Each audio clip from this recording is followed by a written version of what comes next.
I cannot be sitting here today had I not gone through that experience to really just be okay with myself, because we're so hard on ourselves. We're so constantly like, oh, woulda, shoulda, coulda. And when you are like, hey, what's my 30, 60, 90? Let's back it up. What's the one thing I have to do today to move my business, to move my health, to move my family, my relationships better? So we get out of this constant looking back or looking forward, and we're not here present. And my hope is just to help others, because I've launched a lot of companies. I've had a lot of failures, or what I say, that weren't successful. It's not failures. It just, I'm falling forward. Yeah, I'm learning. It's like, damn, it's so hard. It's so hard. And it is so hard. In a corporate world where all employees have great leaders with no egos, that create fun cultures where people can do their best work, the employees and companies thrive while doing great things for the customers, themselves, and each other. Well, we know that rarely happens. I'm Jeff Palacio. I have been a leader for over 40 years for every t-shirt size company, from small 16 employees to extra large over 1 million. Please join me while I interview outstanding leaders that will share stories of great leadership and not so great. It will help you become a better leader while poking fun about all the crazy shit that happens in corporate America. Hi, I'm Joe Deshawn, and welcome to the Corporate Couch with Jeff Palacio. Today, Jeff is interviewing Pamela Norton. Pamela is the CEO and founder of TitleChain and the founder of Borsetta Labs, a pioneer in technology to enable secure, trusted, decentralized AI and private computation at the edge. She is a proven leader of world-class disruptive technology solutions and high-performing product development teams, specializing in startup and scaled growth stages for Fortune 1000 companies. She has compiled her learnings into an upcoming book called Our Lives, Business, and the Future on the Edge, where she presents fundamental technology and cultural changes. You can learn more about Pamela at titlechange.world and at borsetta.io. Let's listen as Jeff talks to Pamela. Pamela, welcome to the Corporate Couch. Good morning. How are you? Thank you. I'm doing great. Yeah, thank you for good joining. Afternoon for you, maybe, I guess. Yeah, just turned afternoon here in Central Time Zone in Kansas City. And where are you calling from today? I'm in Los Angeles today. LA, okay. Yeah. And you're based in Wyoming, though? Yeah. Okay. Yeah, in between Jackson and Cheyenne and many other places, right? Yeah, exactly. Yeah, so we got introduced by my junior high and high school classmate, Lisa Syme. And so, yeah, this is phenomenal because Lisa haven't published her podcast interview yet. That'll be coming up here in the next couple of weeks. But, yeah, I'm very excited to dig into crypto and blockchain and digital assets. And I am by no stretch an expert, but your background and what you've done in your career, I'm excited to dig into. So let's just start with a fun question. I've been asking people, since we're now used to Zoom as kind of our daily lives here and work lives. What is the craziest attire, Pamela, you've seen on a professional Zoom call, or lack of attire? It would probably be me. And I use scarves as accessories when I'm still in my pajamas. And so a couple team members have noticed that they're kind of leopard print, like TMI here. But sometimes I don't cover the scarf enough. And then they'll be pinging me in the chat saying, are you still in your pajamas? And I'm like, no, I dressed up. I have a scarf. Love it. I love when people give up themselves. I had a local, actually a voiceover talent expert that was in corporate radio for years in Kansas City. And he was saying he had his underwear on many Zoom calls and once did get up. And, so there you go. Right. Uh, but I love Makes the us all scarf with the human. pajamas. That's nice. That's nice. Yeah. So I love to understand people's beginning. Not that we're going to dig into your childhood a lot, but where did you grow up, and what did you love doing as a child? So I love that when I have interviews, I love asking people like, hey, so you were born and then what? Right? Because what it does is it really tells me how people talk about themselves. And if they just jump right to, hey, I went to Harvard, blah, blah, blah, they're not really necessarily maybe someone that's right for our team or right for the company. So I really like to understand like how people are wired. And so for me, I was born in Denver, um, you know, one of four girls, right? My father, who was an athlete, kind of, was a little bit of a struggle, but I became his athletic companion playing tennis and trying to be like a boy, right? Playing sports. But I grew up in a very entrepreneurial family, which I think, helps sort of, give individuals the spirit of entrepreneurialism. And my grandfather launched a meat business, meat packing company. And my dad went on to work in that. And my grandfather created some really revolutionary ways to store beef and other things. And then he was the first to export US beef to Asia, to Japan specifically. So, my lens expanded at a very young age, that I was able to travel international. At the age of 12 was my first time going to Japan and going to, an extremely foreign culture, right? Especially at that time. But I was so fascinated. I was fascinated with the people, the language, the food. And I look back now that is really the sort of marking of how I look at the world, right? And so from that, I ended up studying in the summer, my high school years. I was odd. I just didn't fit in. All my friends were going to CU, CSU, and, going to be in the sorority and all of that. And I just felt different. I always did. I was always looking out the window and dreaming of international business. And I thought, why? I'm just this girl in Denver and I'm dreaming so big, but I just felt I wasn't bold and I didn't have a voice, and I wanted to push myself. And so I ended up going to university in Tokyo, and it was a sister Jesuit university. It was a sister school to Regis College in Denver.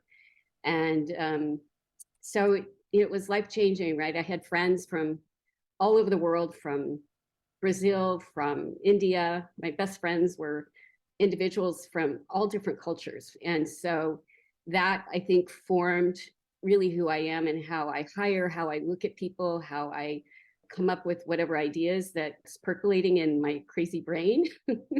So when I came back, I didn't fit, right? I was so international, and I was so, wow, the world is so big and there's so much opportunity. And I felt coming back to the States was kind of a little bit of a downer, like I was like, oh, back home. But I ended up starting with a ad agency in Chicago, and as a runner, running around, dropping off photographs, and came back to Denver and got on with a startup.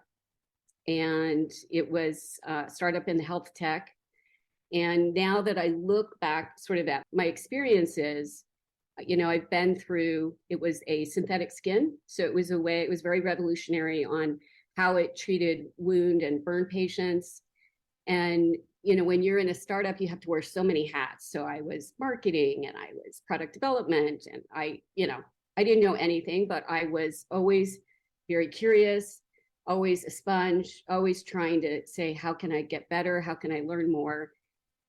And what I learned from that, which has kind of I've used throughout my career, is you're in a very early disruptive tech stage, right? And here I am trying to sell a product that is basically opposite of what doctors and nurses were taught to do, like how to treat burn patients, right?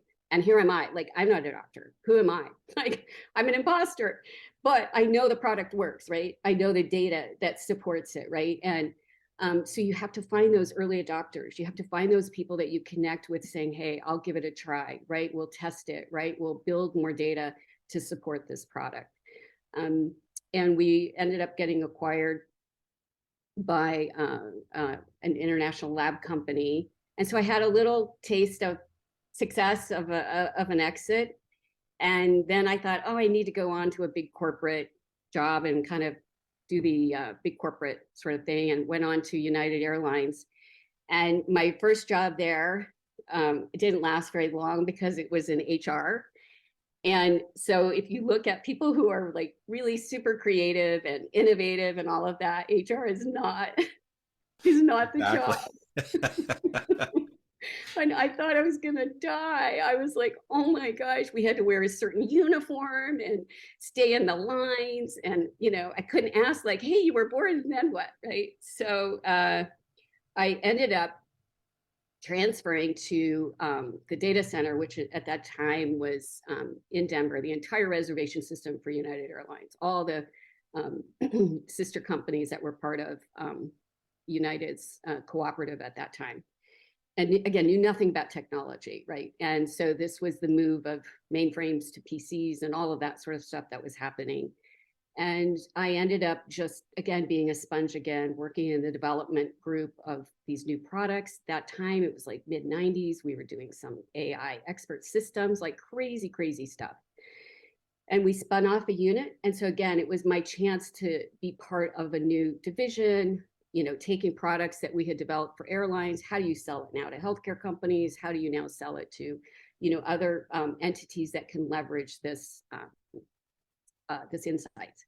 And then I get the resistance, right? So this is the resistance that you fight every time when you're in an innovative marketplace. And the resistance, as Bill Gates said, hey, the internet, we're not interested in it, right? You get all the naysayers. Everyone is like, this is just a sham, it's a scam. And I had presented this new internet agent, right? I had said, hey, we need to launch this new product. This is where the market's going. You're not going to get on a phone with an agent. You're going to find your best travel, and, you get laughed at. And, I was told by, our new president that we brought in our division that the internet was a fad. So I was like, okay, I got to get out of here. So that has been my career ever since. Is I'm early on to just crazy things, going from travel to mobile, internet on the go. We deployed internet access units, got acquired by a group out of Sweden, launched a whole mobile and social initiative. Early on, people are like, what is 140 characters? Why would I need to learn Twitter? Like, I don't understand it. And again, trying to communicate to businesses that you're losing control. Do you understand? Businesses had control up to that point. They would issue a press release. This is it. This is our position, and end of story, right? Now, all of a sudden, you have people talking about you, talking about your brand, right? How do you get ahead of it, right? So it's, the laggards that struggle so much with this new tech, right? Because they can't move that fast, right? And then they're in denial. Then they'll say, hey, we'll just sit back and acquire it. But where we are, fast forward now today, as I've been percolating in Bitcoin kind of space and just trying to understand blockchain technology and everything since 2014, is that it's not about just waiting to acquire these companies now, because it's a decentralized economy. It's not centrally controlled. And so the acquisitions of the past have always been, hey, winner takes all. I'm going to go buy this, right? Take more. And now we are truly decentralized, right? Where we have more co-opetition and more cooperatives. And it's just a different structure of business. And so I believe 80% of S&P 500 will no longer exist. That will happen. The disintermediation of huge entities that you would never think, like a Blockbuster would go out of business. Kodak, Yeah, right. So it is truly the most exciting time, certainly in my career, of what I've seen and what I've experienced. But it's more intense. If I can, the stakes are so much higher, because we have an internet revolution, we have a financial revolution, and we have a business revolution. And when you combine those, and now you add on intelligence from an AI perspective, it's just radical, right? It's just beyond. Sometimes I'm just amazed at where we're at with the technology and where we've progressed. So we are offering digital asset registration services. So we're kind of a new registered agent for digital asset. And people are like, I don't like, why do I want to do it? What's the problem you're solving? And what we've been trying to solve for the past 6 years is just going back to, Jeff, we have to go back to the beginning. Who are you? WTF, right? Like our identities have been stolen. Everything has been compromised, right? We don't trust anyone. And so it begins with just your attestation to your personhood. I am a human being and I'm taking control of my self-sovereign identity. And so from there, you go through and say, okay, I have a driver's license or I have a passport, right? But you are in control of that. That becomes an asset. That driver's license physically becomes an asset of value, right? Because we've given away all of our value. We've given away all of our data. We've given away everything. And so now think about when we used to go to a bank and you would have, the little storage box, the safety deposit box. Safety deposit, yeah. Yeah, it's so old, I forget the name Right. sometimes. So I just try to tell people, think about that, right? You had a safety deposit box of your valuables that were locked up. You owned and controlled the key. They let you in the vault, right? But you still own the control of the key of what you took out, right? So that's the future. We're going to have, these digital safety deposit boxes that we own and control, whether it's my ID that I open up and say, yes, I'm traveling. Yes, check. Yes, I'm approved to go. But nobody else needs that data, right? It's, hey, all I'm doing is going through TSA. You're the only one that needs it. There's no backdoor or open kimono that Facebook and everybody else gets it. So it's a concept that is foreign, right? Because we've all just been the product. We've given away everything because we've gotten free service, and yet we own and control nothing on our phone, right? You pay $1,200 for your Apple phone, and you pay $50, $100 or whatever for the service of that phone. And yet all of that data, you don't get monetization at all on any of your data or control of it. So we're trying to sort of take back control of these assets that now reside digitally, just a digital representation of whether it's a house title, car title, or it's some unique digital asset that is an algorithm that I developed. I now can license that in a new way using a token, right? The token just represents something of value, and however we want to determine its value. Jeff, you want to buy my algorithm, you get to use it every month and it's going to give you the best stock tips or whatever. Your wallet is paying my wallet, the $100 a month or whatever. We have a person-to-person payment, right? I don't need to go through a third party to get the invoice to you that you then pay the invoice 30 days later. It's wallet-to-wallet transactions. So when you see that, you can see why so many people don't want this to happen, right? Because you're disintermediating everyone, notaries, banks, like lawyers. Right. Yeah.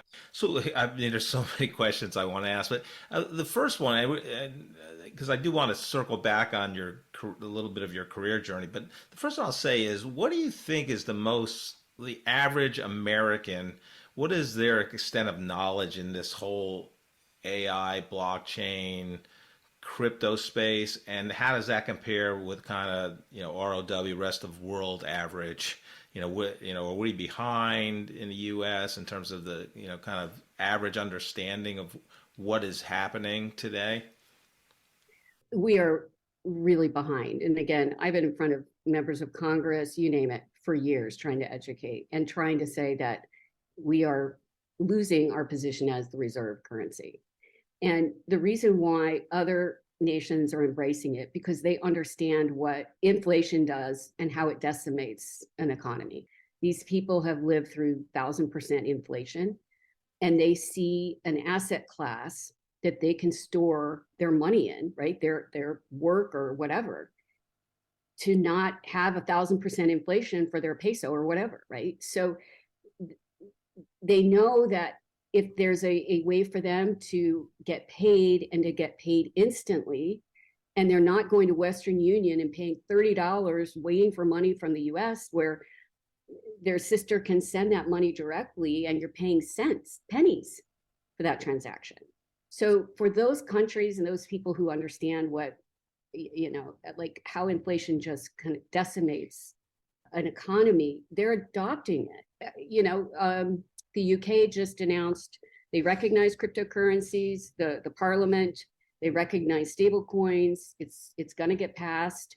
It goes to the king then for signature. So every Brazil's just finalized theirs. Every Saudi Arabia, so you look, and obviously China now has said, oh, okay, we're going to open up exchanges in Hong Kong now.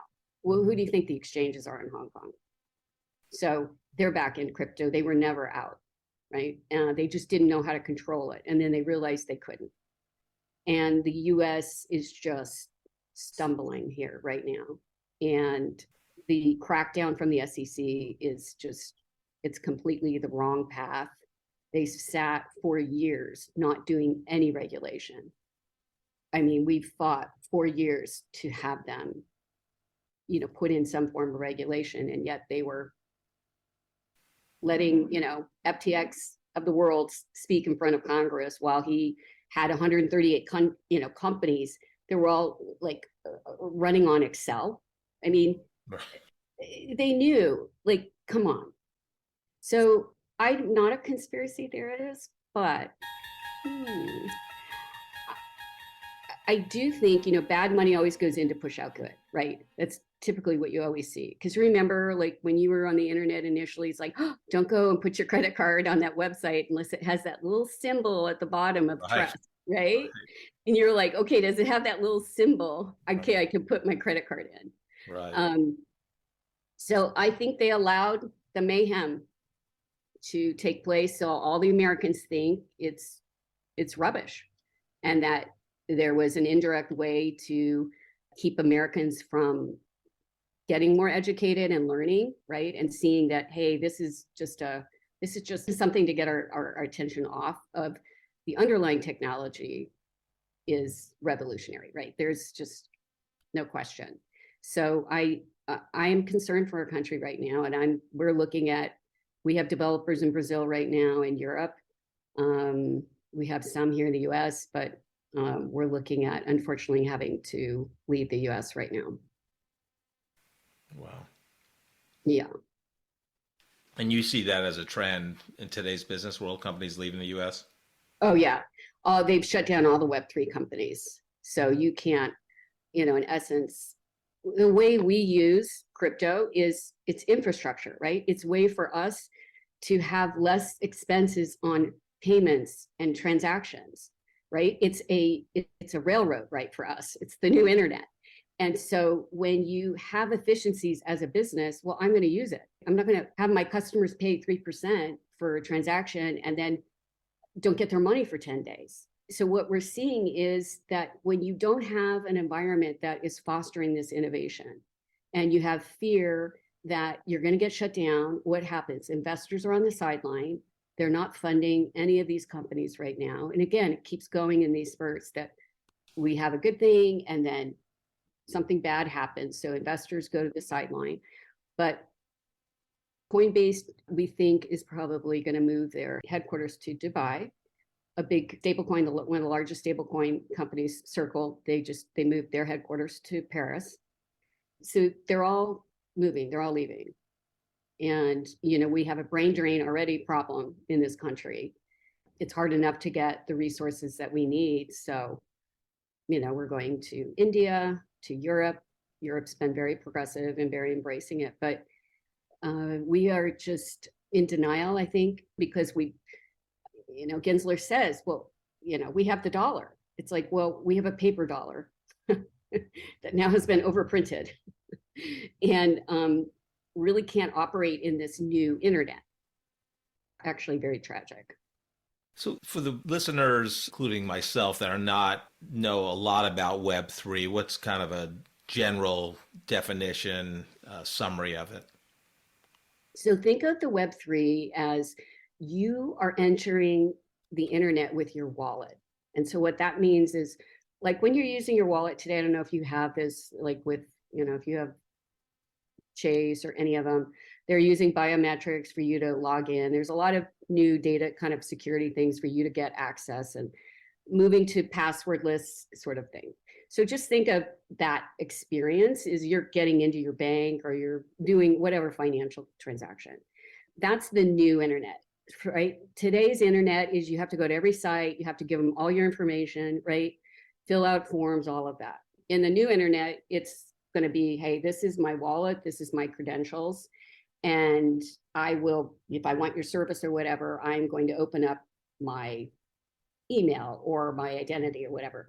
But that's just between you and I. There is not this extended, right now what's happening is there's an extended, so when you do a single sign-on and you're using your Google, right? There's a lot of people that have access to you signing in and doing that. Whereas now we're going to be leading with a wallet that we have more control of, right? Whether it's my healthcare data.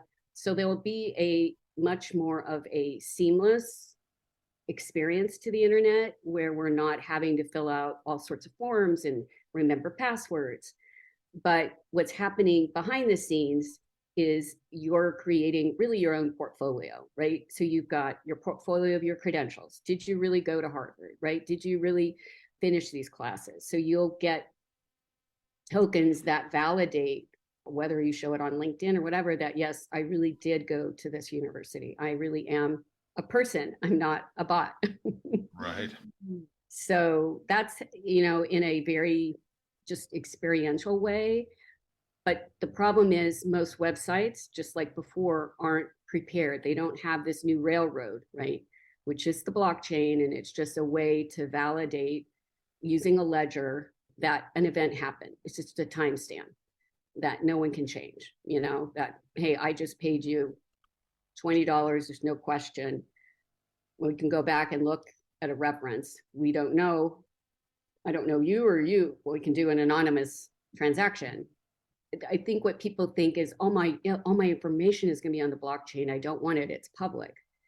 And that's not true. There's ways with technology that you can keep information encrypted, right? That can't be decrypted, where personal information is private and not, you're not able to sort of backtrack and rediscover who that person is or what potentially that asset transaction was.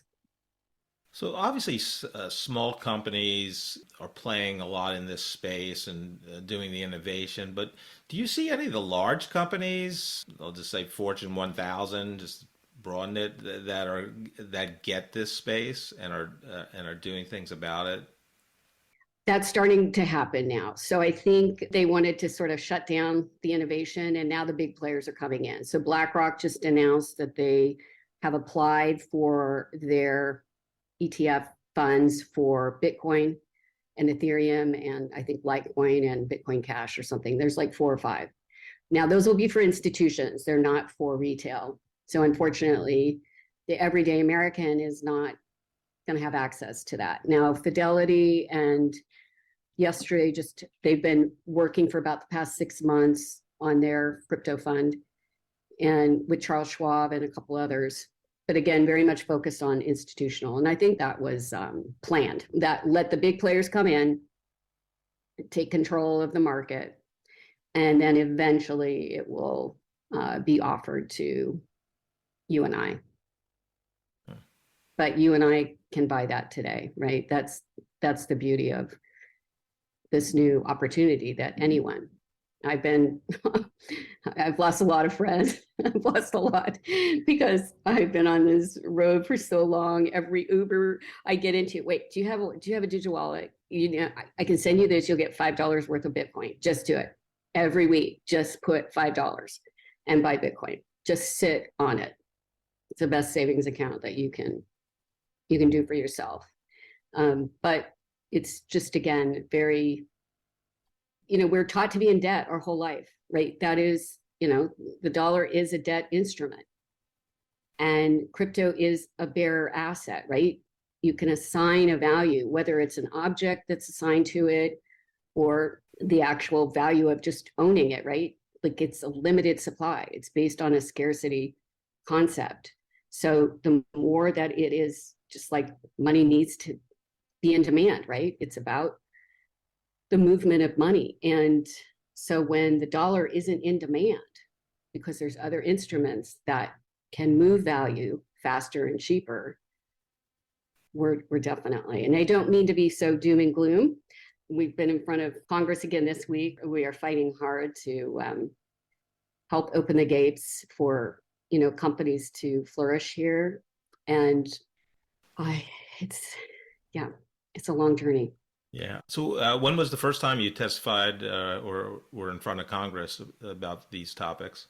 Well, I was actually in front of the US Treasury in 2019, and I presented like the future. I said, I think I told you kind of crazy. We had designed an AI chip for the US Air Force, and this intelligent chip. That's a whole nother story. But it's part of my bigger plan, right? My bigger idea. And I said, hey, here's what's happening. China's been working on their own digital yuan.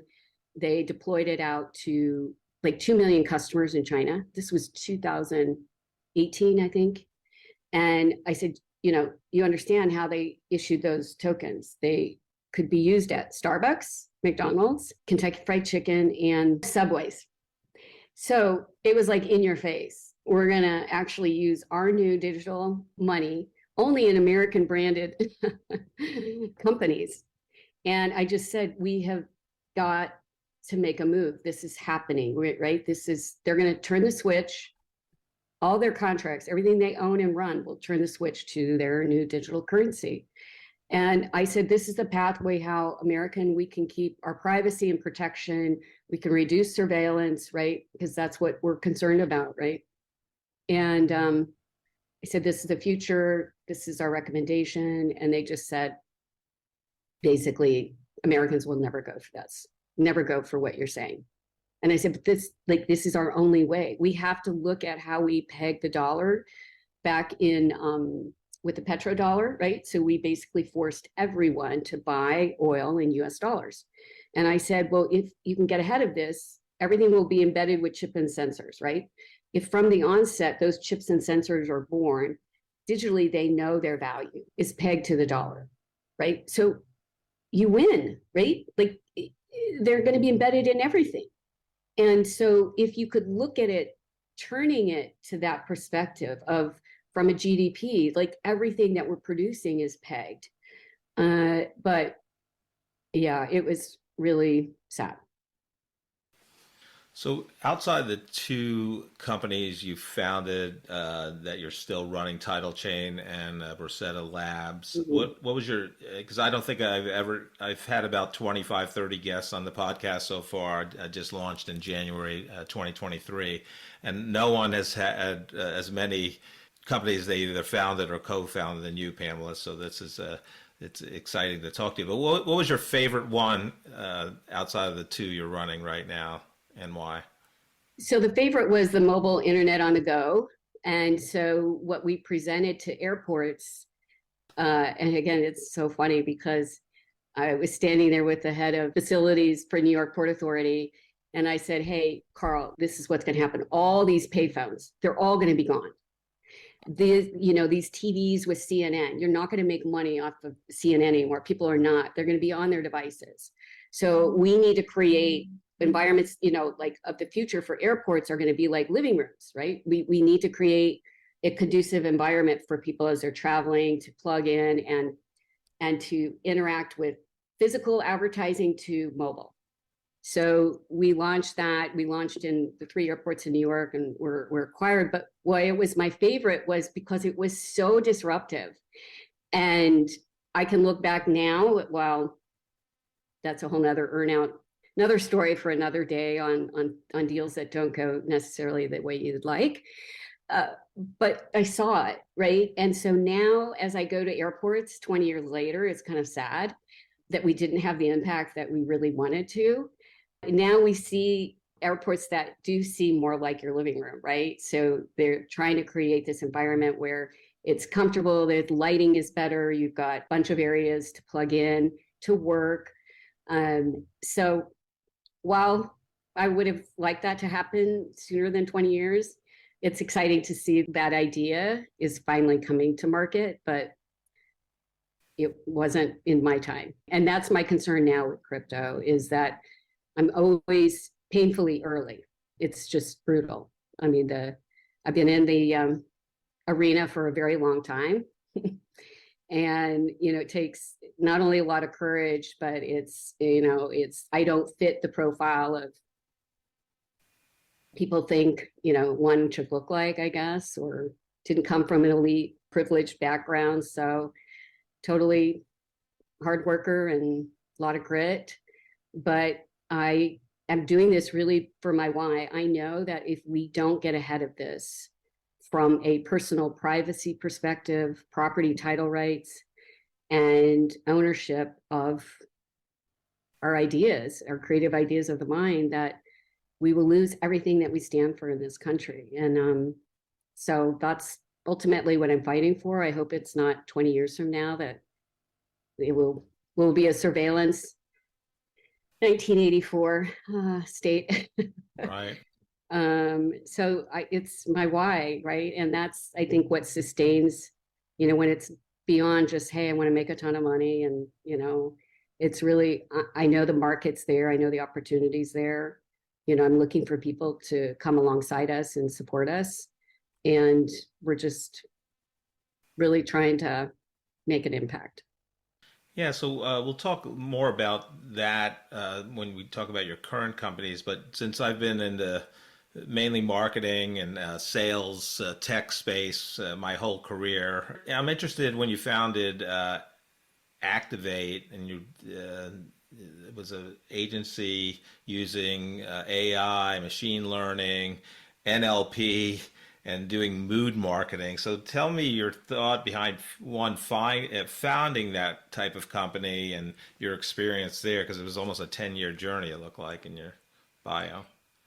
With the onset of Twitter and all social media, I felt like companies needed to get ahead of the conversation, right? They needed to lead with being honest and not just their mission on a wall, like, hey, we're all this. It's like, no, you have to lead with this. So I really felt like helping startups with embracing that. And how do you embrace the tools to help you lead with it, that you're really living and breathing? Because now you're leaving a footprint. And then I got interested I saw the power of the natural language processing that was really coming about, and how we could take advertising and incorporate more of learning how people's moods and what they were posting. So if they were posting something that was sad or lonely, that we could do some intelligent delivery of ads that would be helpful for them without intruding on their privacy. But like, how could we use advertising in a much more proactive, supportive way than just a monetization? Again, the struggle with that is so early on, it's trying to help people lead with a social impact. And the perception is, well, that's kind of soft, that's not really, business is about this, about the numbers. And I'm like, yeah, it's about the numbers. But what's going to happen is over time, you're going to lose those numbers because you're not being authentic. And companies need to be authentic. And now we have such, as you see now, all these brands being blasted every which way from every angle, because they haven't really built up their true core being, if you will. They're really standing up for, no, this is what we believe and this is who we are. And yes, we're going to have people that don't align with us, and we respect that. And so now you see how that has transitioned to companies being on the reactive side all the time. It's just it's unfortunate, right? But it was a good learning model. We launched a lot of projects around social impact. We did some projects around educating around HIV awareness for Hispanic communities, because they were really, unfortunately, it was very taboo in the community to talk about it. So we created some really interesting mood marketing campaigns around that. And so I enjoyed that a lot, because it was just a way to leverage tech that was leading more with social connections rather than just monetizations, of selling more ads. Yeah, because you seem to have a very interesting career. I mean, very heavily tech focused, technology, but then you had the Activate, which obviously was in the AI and machine learning space. But then you had BDI Interactive, which was a full service creative agency. How do you? I mean, you obviously have the creative side. That's why you weren't good in HR, and that would make you a good marketer. But you also, I mean, you have patents and other things, so you're obviously very great at tech. So I'd explain that in terms of your journey. Did you have a career strategy, or did you just things just happened? I think in the last 7 years, I've really worked on myself, right? Because I think, especially for women in business, like I'm more reflective now, that you kind of just follow this pathway of how you dress, how you talk, you share ideas, but you don't really lead with ideas, right? You need to be demure and you need to be quiet. Don't be a bitch, right? Because the perception, if you're strong, all those messages that we're told keep us playing small. And so I was constantly trying to play big and not with a big ego. It was just, I want to be able to provide a pathway for other women to follow. I know how hard it is. I know how hard it is to raise money. I have all the battle scars. So in the work that I've done is just really, when you have perspective, you have possibilities. And that's what I was always trying to lead with is if I looked at the sky is falling and yes, crypto is falling, we need to leave or whatever, I'm going to have a shitty day. It's just, I need to say, hey, what are our wins this week?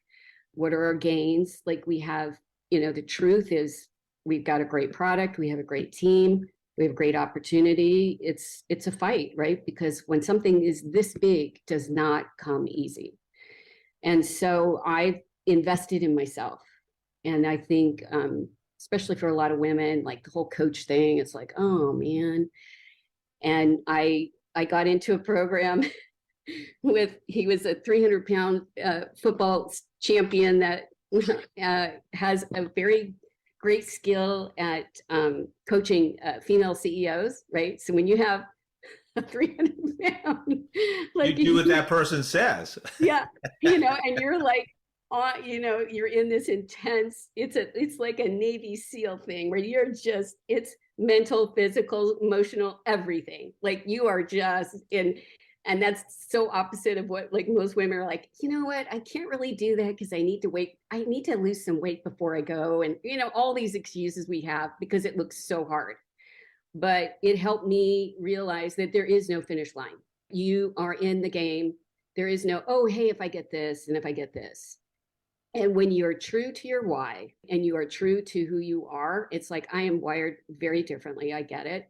I have a hyperactive imagination, which I was told from this one teacher I had on decision design thinking. And I was like, oh, you know what? That's actually a compliment. I'm going to take it as a compliment because I know that, right? So how do I use that hyperactive imagination? How do I direct it? And if you were to say to me 10 years ago, you're actually going to develop out a very detailed methods and systems utility patent that covers this entire new economy, like I would say to you, there's no way.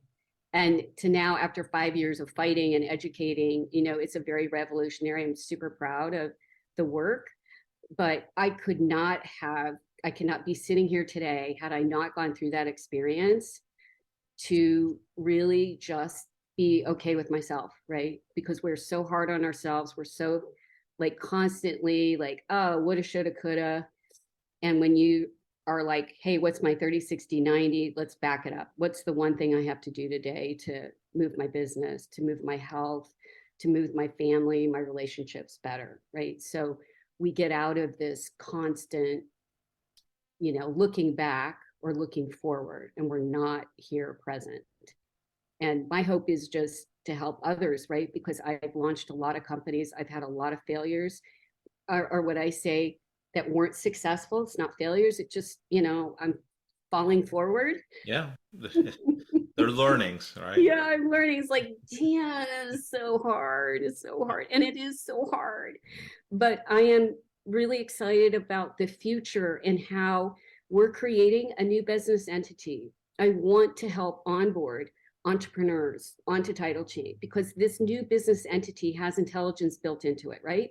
We are creating the new, marketing agents, right, in our company, right? She's going to be fully onboarding conversational AI. I want her job to help her, but you still need human intelligence. You still need human decision, making. So I want to help spin up millions of these companies, right? Get it registered, get your wallet, get your credential, learn how your business is going to be more efficient, learn how your ideas, you can be compensated, whether you're a musician or, you just are, hey, I'm a tinkerer, I'm an inventor. I want to put my stuff in this new marketplace. Maybe somebody will pay me. And that to me is the most exciting, when you can help people not only see and live their dreams, but people can help take care of their families, put their kids through school. And I think we're in this renaissance, right? And I want to, help be part of it and help empower specifically women-led ventures because I know how hard it is. Yeah, so during this period of self-reflection, I mean, I did, when I was researching for our talk today, I saw you posted in LinkedIn, I think it was September 12th, 2021, maybe, about maybe your experience with founding that company that got acquired, and you had not talked about, and you talked about buying the Swatch Yeah, on 9/11, I yeah, think, in the Port Authority yeah. shopping area or whatever. But yeah, just tell the audience a little bit about your experience. What made you write it? Was it cathartic for you doing all that? Yeah, it was because I never had really talked about that experience. And, I had an exit with that company about 2 months before 9/11. And the journey for me was really hard because it's your baby, right? You get acquired. We were not successful raising money from VCs. And so the earnout, we knew there were some gotchas and those gotchas, getcha. But why I posted that was to just be honest about the pain because I just kept it in like it, I didn't talk about it. No one knew some of the reasons why I had to, file for, why I had to file. I had to wait 20 years to really talk about that.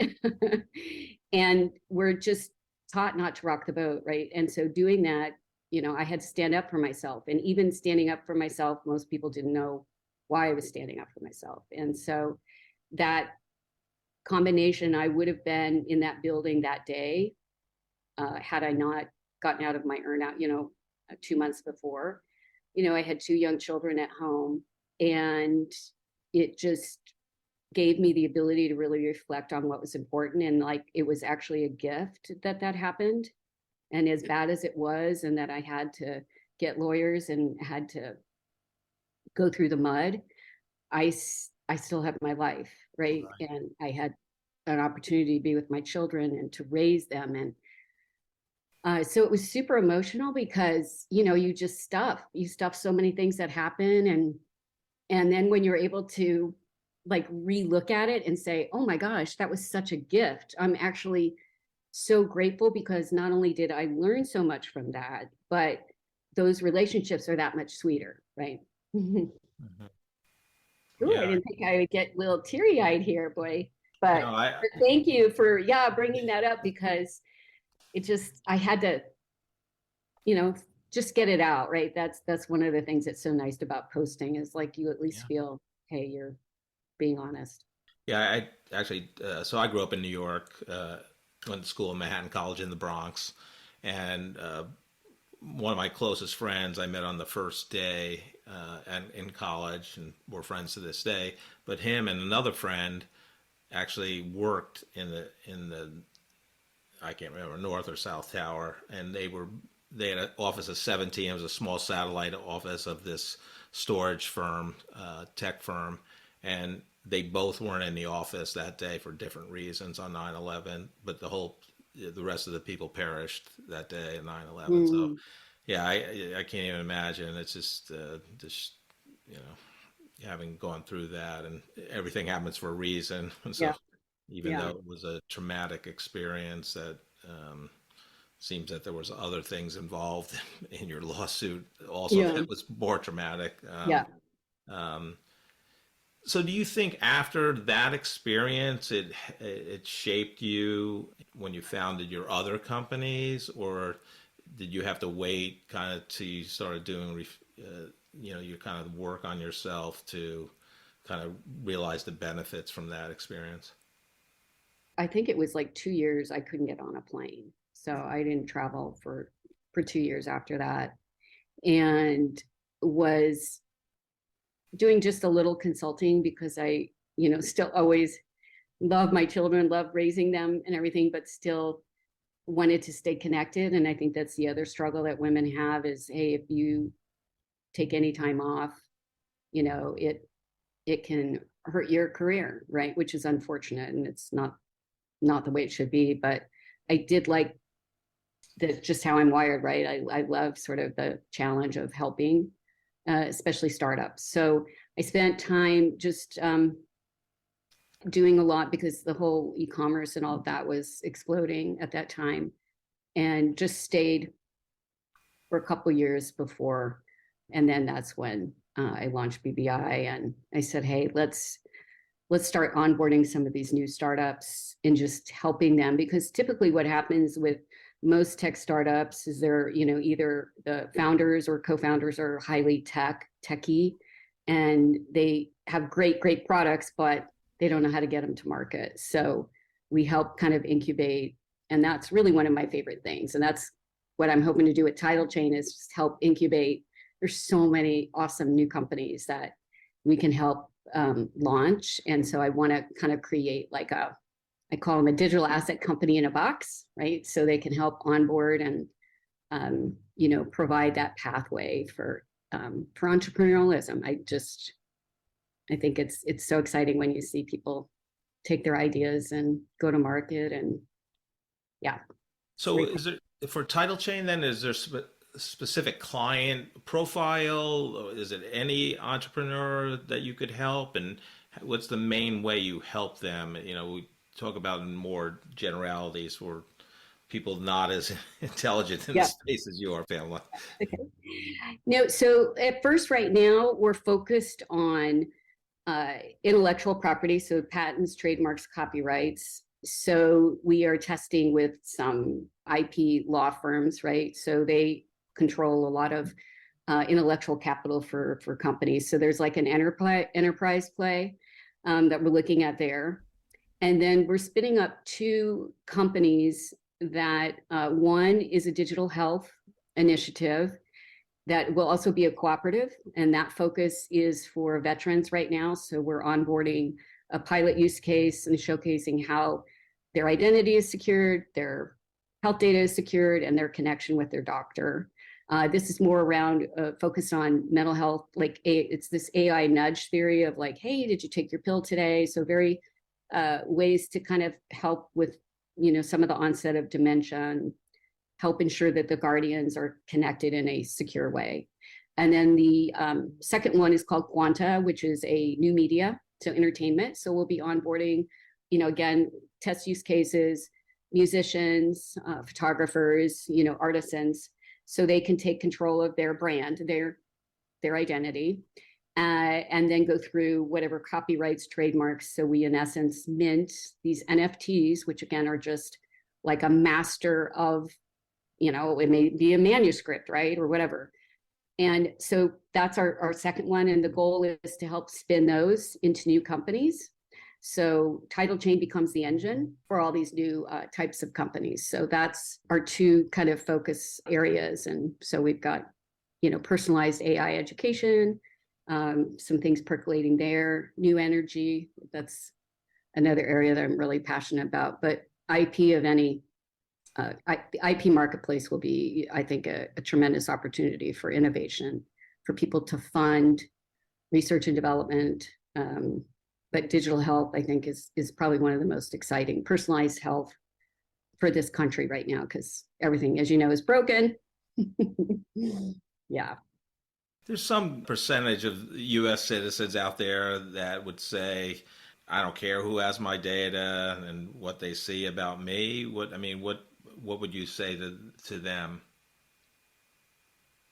I think a lot of people say that just because there's no options. We feel out of control. It's like, oh yeah, another breach. What does that mean, right? But underlying what people don't realize what that means is that you have so much fraud happening, right? So many people taking children's social security cards, like numbers. And so your child who's not working yet, their social security number is already being used. Like you just think, oh, well, another hack, I don't really care. So you've got all of this underground activity happening with your personal information. And now you add in AI, it's even more like they can, take your voice, they can take your identity, they can completely create a synthetic you that's taking out loans and so you think, hey, I'm not impacted. But when you can't go get a loan, you can't go buy a car, and then you have this, even though it's not your debt, right? But just the process, right? People have to go through to try to get, I know so many people try to get their identity back. If it's really been compromised, you are effed. You are like, it is. And the sophistication that's happening right now. And so they have all of our data. I mean, they and overlay and overlay and overlay. And so that I think we cannot take that attitude anymore. It is beyond like what I'm seeing, and the fact that now they can take our data and make decisions based on, like, my name, Pamela, right? They already know I'm a child of the 60s, okay, because it was only a popular name in the 60s. So they've already, figured out my age. Even if they don't have anything else, they can figure out a lot of other things and create a profile on me and basically charge me maybe a higher interest rate. There's so many things that can be done with that data. That's not like, wait, how can you charge me more than Jeff just because my name you assume is this or whatever. So that's the concern I have, just because I see so much like bad stuff and I know how powerful the tech is, that I think everyone should be concerned and should want their own self-sovereign identity. So I'm trying to get that passed. Yeah, and I have to ask you, because you brought it up when you mentioned iPhones. So I'm a fellow iPhone user, but I, noticed in our email communication, one of the emails you sent was from your iPhone, because you had the tagline, signature line, sent from my newly wandering iPhone. So I didn't know if that was a privacy thing or you had recently lost your phone, but I would love to hear why that was your signature line when you sent an email from your phone. Well, that one, yeah, I probably need to update that because, once we started getting out of the pandemic, that we were able to start kind of moving around. So I was like, well, now I'm wandering now with my new iPhone, but working from different yeah, locations. Yeah, okay. Right. Yeah. But no, that's pretty funny. Yeah. Pamela, there's two groups I'd love to help with advice from people that have great careers and are great leaders and thought leaders like yourself. One is the recent college graduates. So we're sitting here in June of 2023. Last month, May, a bunch of seniors graduated various colleges and universities. What advice would you give them as they embark getting their first job professional job out of college? I would just say, I know they've invested in themselves because they're graduates, but you cannot think that just because you graduated, you're ready to go. Like, you need to continue to invest in yourself. There's so many free courses. Coursera, there's a ton that you can go on and get updated credentials. So start building your LinkedIn, number one.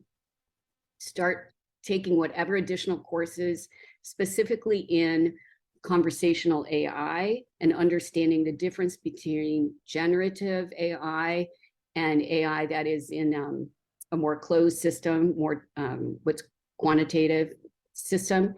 So start just whatever area that you're interested in, those tools will help you. Because if you are, if you're interviewing at all, you can say, hey, I've taken these 4 classes. I understand the concerns around AI. I understand how it's going to, improve my job for here, right? So you're able to then say, hey, this is what I've learned. This is why I'm going to be the best for this job, because I understand how AI will slowly be incorporated, because it will.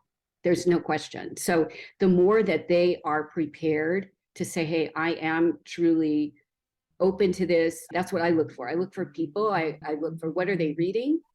Where are they spending their time outside of work? And so the more that it's authentic, right? That they're not just, saying, hey, I'm doing this and this, but people want well-rounded, they want curious, right? They want learners and teachers, right? What they've learned in school.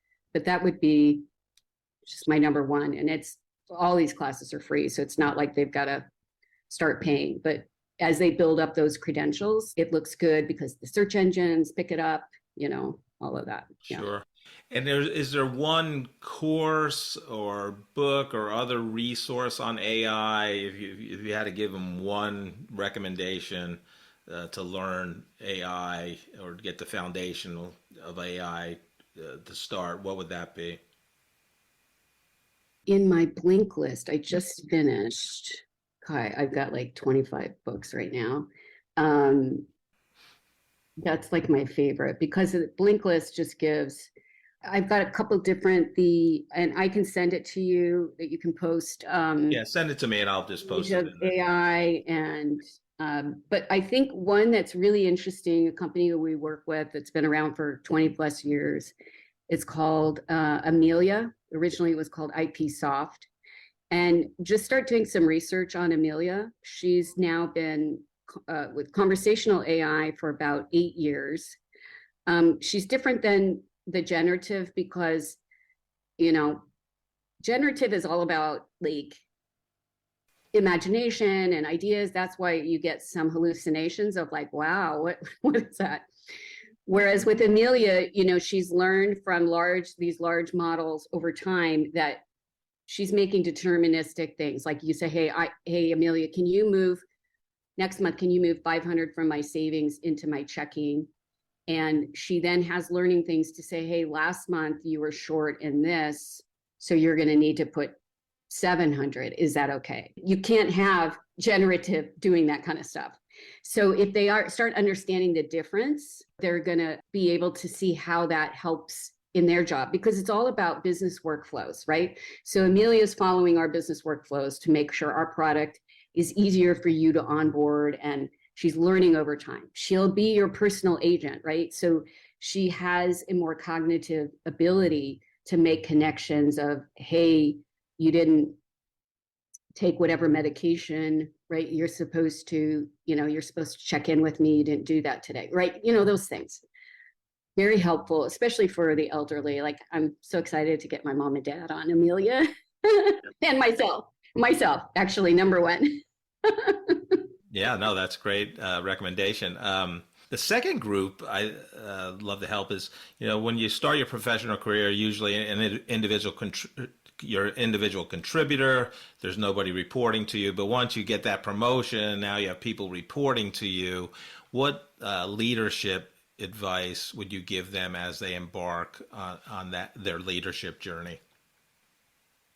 Just to be the best listener that they can. So really just listening, tapping into what you're seeing. You need to be very decisive. Typically, when you have a gut about something or someone, you need to confront it. And you need to do it in a very authentic, and you can do it in a kind way. But most people, let's wait. Let's put them on a performance thing. Let's wait another 90 days. Let's wait, that will kill a team, right? Because if there is a bad egg, that it will kill a team faster than anything. So you've got to be extremely decisive.